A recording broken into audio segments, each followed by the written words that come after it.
What's going on, everybody? It's your boy Hankeshh here, back again with another Raw Roundup. In this video, we're going to take a look at the past episode of Raw, talk about what we liked, what we didn't like, basically just react to Raw. I would also love to hear what you guys thought about Raw. I want to start a discussion in the comments about, what you guys liked about the show, or just wrestling in general. I want this to be an open forum for everyone. They can have a safe space to talk about wrestling. So go ahead and drop something in the comments about your reaction to Raw. So go ahead and drop something in the comments about this episode of Raw. Also, my beard is not very well kept right now, so please, in the comments, do not roast me for my beard. First and foremost, I want to address the online reaction to this episode of Raw. People were saying that this episode of Raw was very meh, very boring. People were saying that things were kind of blah, things weren't moving. This episode of Raw wasn't pushing any storylines. This episode of Raw was just kind of a carbon copy, just there to be there. But I disagree. I think there was a lot that was going on in this episode of Raw. You had the tag team championship storylines getting pushed a lot on this episode of Raw. You kind of had Judgment Day stuff start to develop a little more as well. Like, when was the last time you can say you were excited for a JD McDonough match? His match with Sheamus was amazing. I'm excited for their tag team match next week. You had more stuff about DIVION. You had this, decent CM Punk and Jey Uso promo at the beginning. That match is already happening. We already know the stakes of that match, so there's nothing groundbreaking needed to happen for that match. Yeah, I don't know. Maybe it's just me. Maybe I'm in the minority. I think it did a great job of pushing the feuds that need to go further down the line. This episode of Raw didn't feel blah to me. It felt like it was moving the things that needed to move and, hyping up the things that were already set in stone. I think it's because there wasn't a lot of development in the main event. Maybe that's why, but I don't know. All right, enough talking about online. Let's talk about the show. Now, I never thought I'd say this in my life, but let's start with the most exciting thing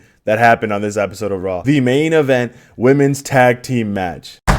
The fucking demons did it again, bro. They finally did it. They made the women's tag team championship scene interesting. I've been saying it for the past week and a half that the women's tag team championships need to go over to Raw, start defending them on Raw, because Raw is where all the tag teams are. Not only did the champions go over to Raw and have a banger of a tag team championship match for the main event, but they're finally starting to build storylines in this scene. Every team has some kind of story going on, either between the competitors or between other teams. Charlotte and Alexa are still proving to the world why, even though they might not be the best of friends, they are still the best tag team. The Kabuki Warriors still have their toxic relationship storyline going on, where Asuka is this toxic mentor to Kairi. Lyra and Bayley have their kind of, friendship, frenemies kind of thing. I guess it's frenemies? I don't know. Bayley and Lyra have their awesome friendship that's starting to flourish a little bit. That backstage segment between Lyra and Bayley was really fun to watch. I enjoyed it when Lyra was like, panicking about Bayley, like, Bayley, you're overreacting. And then at the end, she's like, but what if we win? Dude, I don't know. Something about that backstage segment kind of, put a smile on my face. I enjoyed that segment a lot. Keep in mind, you still have the Judgment Day women who are kind of focused with Stephanie and Nikki, which can also be a potential tag team. I hope not, because I want Stephanie to defend that World Heavyweight Championship instead of focus on tag team stuff, because last time a main champion focused on tag team stuff, it didn't go over so well. Also have Rhea and Io, who are currently on the shelf right now because of Rhea's injury, and Io is nowhere to be found. So I guess they're trying to build up the Kabuki Warriors a little more before Io enters the picture again. I hope so. Let's see. But yeah, the women's tag team division is finally flourishing.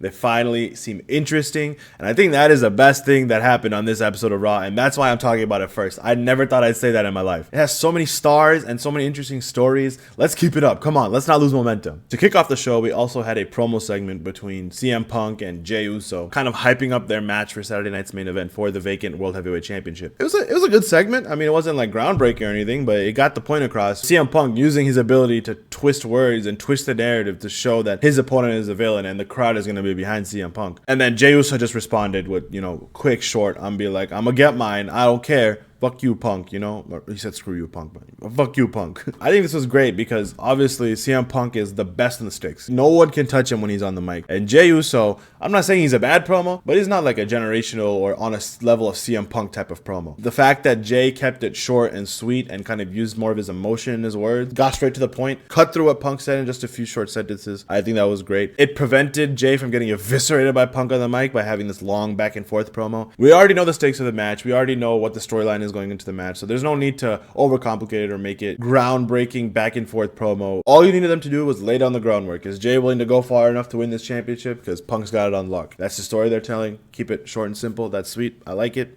No need to overcomplicate it. Jey Uso had a lot of other things also going on in this show, primarily with Jimmy Uso. They had two backstage segments, one where they were kind of butting heads, and Jimmy was like, I thought the plan was for us two to be the last two, and then we're gonna duke it out seeing who the best man is. But then Jay just dumped him off, and Jay tries to make an excuse that he was dumping over LA Knight or whatever, and Jimmy wasn't having it. Jimmy's like, no, bro, like, this is not the plan. Like, Jimmy kind of saying that Jay is scared to find out that who truly is the better between the two. And then later on in the night, they reconvened again, and they made up, and then Jay was like, his plate's full right now. He's got a lot on his mind with what Roman's telling him, with his match with Punk, and all this stuff, and he doesn't have time for Jimmy right now. So it seems like the Usos are going their separate way again. It's fine, I guess. Like, they need to give Jimmy something of substance. Build up Jimmy a little bit. You know, Jay already has his main event, Uso, and all this yeeting and stuff. Give Jimmy something. Let's go. They did this past SmackDown when he had his match with Drew and everything, but I don't know. Speaking of the main event, we also had a match between Braun Breaker and LA Knight. Backstage segment with Paul Heyman and Division, explaining to the Brauns, like, you know, attacking at the Battle Royal was not the best idea. That's gonna make 20 men start gunning for us. Instead, all we need to do is make an enemy out of one man and take the championship from that man. So Paul Heyman kind of coaching up Division, kind of showing them that mentorship. I like it. I'm here for it. But man, I feel bad for my boy LA Knight. If you're an LA Knight fan out there, I feel for you. He's one of the best on the microphone currently in the company. He can wrestle. He knows how to tell a story in the ring, but they are just not giving him anything, bro. They're not throwing him any bones. It's like WWE is mad that he got over on his own with the crowd. I don't know. I don't know. They did produce a great match, though. I'm not going to say it's match of the night. That still goes to the Women's Tag Team Championship at the main event. But man, it was a very fun match to watch. There was one spot where LA Knight was countering the Frankensteiner by Braun, and Braun just landed on the back of his head. That looked nasty. But I'm glad that Braun Breaker is okay, that they finished the match and everything was okay. Justice for LA Knight. Like, let's get him something. Let's at least give him a mid-card championship again, man, because he is not, he deserves something, man. He's doing great work, and he's just getting loss after loss. A good chunk of the show was also taken up by the Judgment Day. The Judgment Day women having continued their feud with Nikki and Stephanie. JD and Finn on their quest to get their tag team championships back. They had their match against Sheamus. And of course, Dom,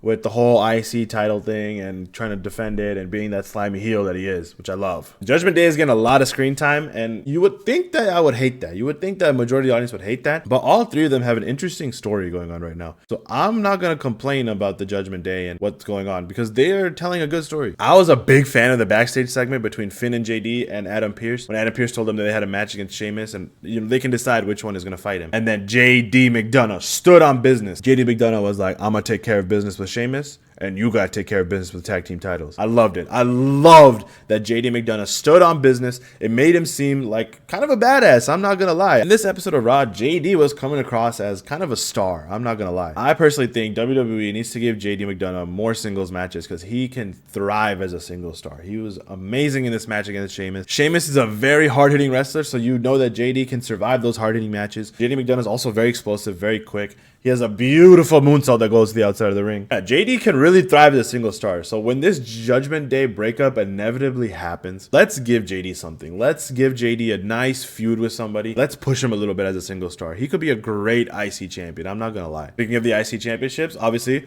Dom got announced that him, Penta, and Rusev are going to have a triple threat match at Saturday night's main event, because of how the #1 contendership match ended on this episode of Raw, with the Americanos getting involved and kind of throwing out the match. Then Penta and Rusev stood on business, and the Americanos kind of backed up. Obviously, Dom orchestrated it, and Pierce was not having it. Whatever excuse Dom had, Pierce was like, it doesn't matter. You're defending that title on triple threat at Saturday night's main event. That match will be good. You already know it's going to be good. Dom and Rusev has been good. Dom and Penta has been good. Penta and Rusev has been good. Put all three of them in a match, man, it's a recipe for a great match. I'm excited. I hope Dom doesn't lose it. Dom still deserves to run with it, at least until the Judgment Day breaks up, because once the Judgment Day breaks up, then I think Dom should lose it to somebody that was in the Judgment Day, whether it's Finn or JD, and kind of boost them up a little bit. Then the Judgment Day women have their feud going on with Stephanie and Nikki. To me, kind of feels like a filler feud. I'm not gonna lie. This match between Nikki and Roxanne on this episode of Raw kind of felt, like I said, filler. It was just a carbon copy of what happened last week, where Stephanie got attacked post-match and then Nikki came out to save. This time it was Nikki that got attacked post-match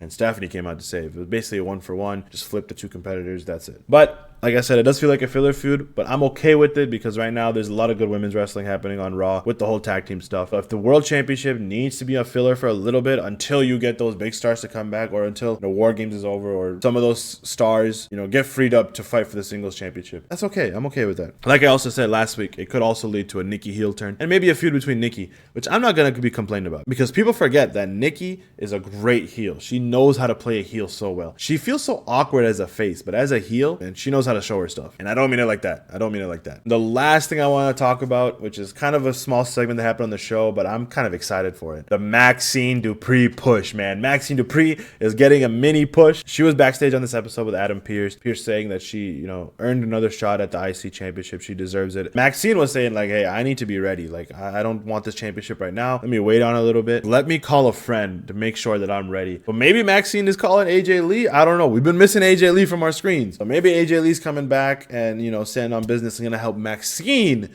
dethrone Becky, which I'm all here for. Man, Maxine is getting over with the crowd. She's improving in the ring. Maxine deserves a little bit of a mini push. She's kind of distancing herself away from Tozawa a little bit as this comedy character, and she's finally getting this in-ring prowess a little bit. Obviously, she's not going to give you a technical barn burner, but she can tell a story. She's starting to build herself up as a wrestler. Let's go, Maxine. Come on. All right, I think that pretty much wraps up the Raw Roundup this time. Let me know what you guys thought of Raw in the comments. Like I said, I want to know what you guys didn't like, what you guys liked. Let's have a discussion. I'd love to discuss with you guys in the comments. Also, go follow my TikTok page. A lot of the comments are a lot more active on that page than they are here on YouTube. If you want to have a discussion about wrestling, if you just want to give your comment about stuff that I post, leave it on TikTok. Leave it on this video. Leave it in my YouTube shorts. Leave it wherever. I will always at least like it or reply to your comments. I'm not one of those guys who will just leave it there for a couple hours or days and then respond to it. As soon as I see it, I will respond to it. But yeah, with that being said, thank you guys so much for watching. Bye.